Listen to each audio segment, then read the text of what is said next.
Eu queria te pedir então a tua opinião sobre o comportamento das grandes redes sociais nesta promoção da censura e da manipulação, que tu também já sentiste na pele, neste desvirtuar da verdade, e se tu achas, e isto é uma segunda pergunta, primeiro a tua opinião então sobre este papel das redes neste silenciamento e nesta censura, e a segunda pergunta é se tu achas que agora com o Twitter limpo, este novo X, se tudo será diferente, por exemplo, nas eleições já deste ano nos Estados Unidos da América.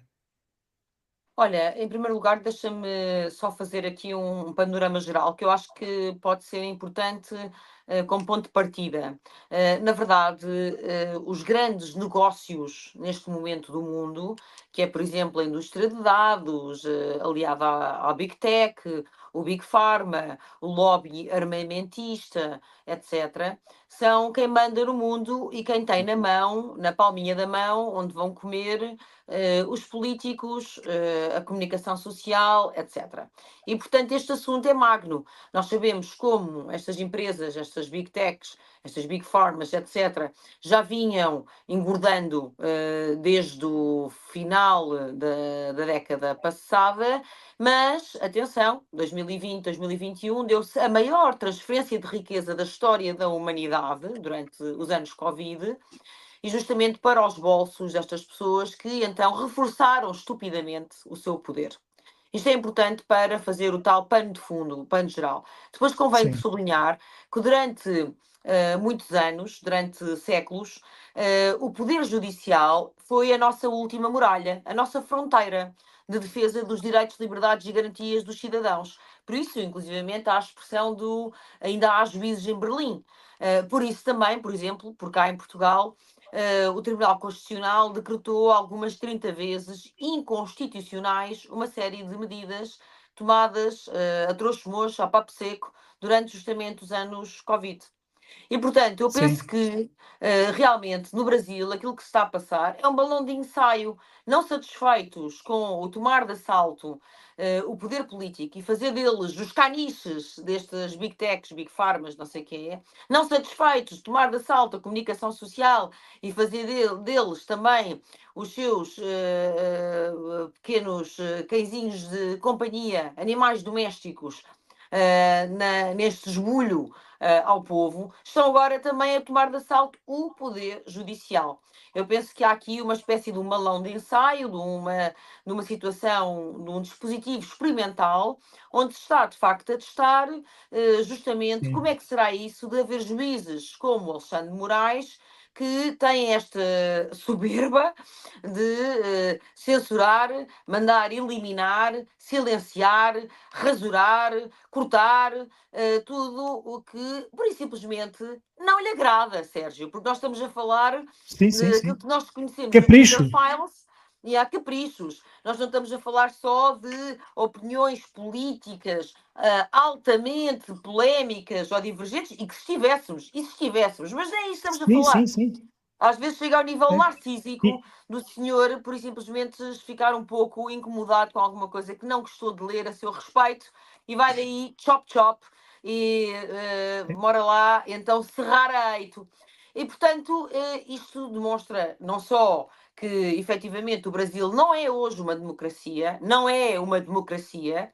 Aliás, na Europa, acontecimentos recentes também têm demonstrado, para quem tem os olhos abertos, que nós deixámos de ser uma democracia. Se nós olharmos para aquilo que foi aquilo que aconteceu, um dos impulsionadores do Brexit, se nós olharmos para aquilo que aconteceu a uma das figuras mais do Varoufakis, mais proeminentes nos anos de vida pública, que foram censurados e impedidos de falar no espaço europeu, muito recentemente, porque pura e simplesmente um mais à direita e outro mais à esquerda, por e simplesmente têm visões diferentes da tal narrativa de Paulas dominante da ditadura dos factos.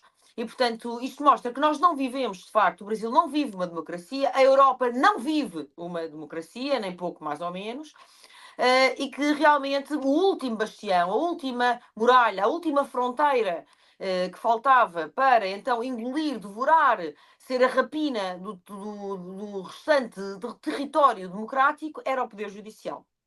Sim, sim. Eis então que Alexandre Moraes surge, na minha perspectiva, como esse, o crash test dummy, não é? Que sabem aqueles bonequinhos dos carros, não é? Para quando querem testar os carros, até há um grupo muito engraçado com esse nome, para testar os Exatamente. carros, sabem?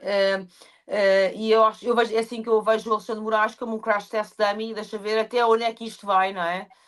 E como é que se vai dirimir então agora este autêntico braço de ferro, porque Elon Musk definitivamente meteu o pé na porta, arriscou.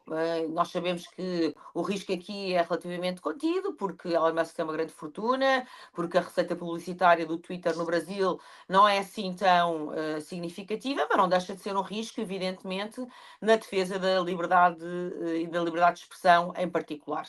E isso é muito importante, é fundamental que alguém o faça e que alguém com muito poder o faça, porque realmente esta liberdade de expressão está neste momento em vias de extinção, é uma espécie em vias de extinção. Portanto, como irmã do Brasil, é com muita preocupação, muita consternação que tenho acompanhado todo este processo.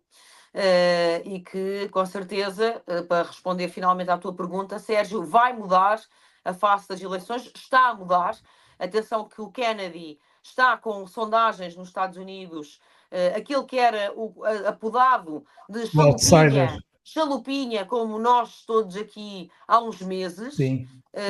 Neste momento está com sondagens muito interessantes, com números muito favoráveis, com uma receptividade popular também muito apreciável e com uma energia também já em altas, não é? E em crescendo. Portanto, há coisas que estão Mas, a mudar. Joana, mas não era possível se o Twitter tivesse como antigamente, Claro. ele não estaria nessa posição, com certeza. Sem dúvida, sem dúvida, sem dúvida.